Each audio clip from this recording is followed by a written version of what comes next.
Hello friend, this is Dev. Welcome back to our channel এডমিনগুলো। কেমন আছো সবাই? আশা করি সবাই ভালো আছো। তো আমি এখন শুরু করে দিই। সারাদিন কাজ করতে করতে আমার অবস্থা দেখো, আমার আর কিছু পড়ারও টাইম নেই, আমার এই অবস্থা এখন। আর আমার মা যে রাত্রিবেলা থেকে যে কাজটা করে রেখেছে তা করতে করতে আমার হালত খারাপ হয়ে গেছে। আর মা আমার আজকে বাবু হয়ে গেছে।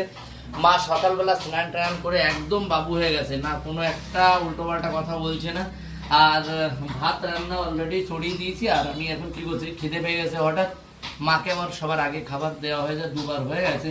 এখন আমি এই দেখো এই নুডলস খাবো, তার জন্য আমি একটু মানে কি বলবো, এক রকমের চাউমিন, থাই চাউমিন। তো হট অ্যান্ড স্পাইসি, একটু ঝাল ঝাল খেতে ভালোবাসি তাই। তো এখন এটা বানাবো, বানিয়ে খাবো। আর লঙ্কা তার সাথে, স্পাইসি তো আছে, আর লঙ্কা দেখো কতগুলো নিয়ে নিয়েছি, দেখেছো? সাথে দুটো ডিম। আমার যে চেহারা খেয়ে দিয়ে যাতে এটা পাল্টে যায় সেই চিন্তা ভাবনা নিয়েছি। আর যাতে কাজে এনার্জি বাড়ে, আরো কাজ করতে হয়,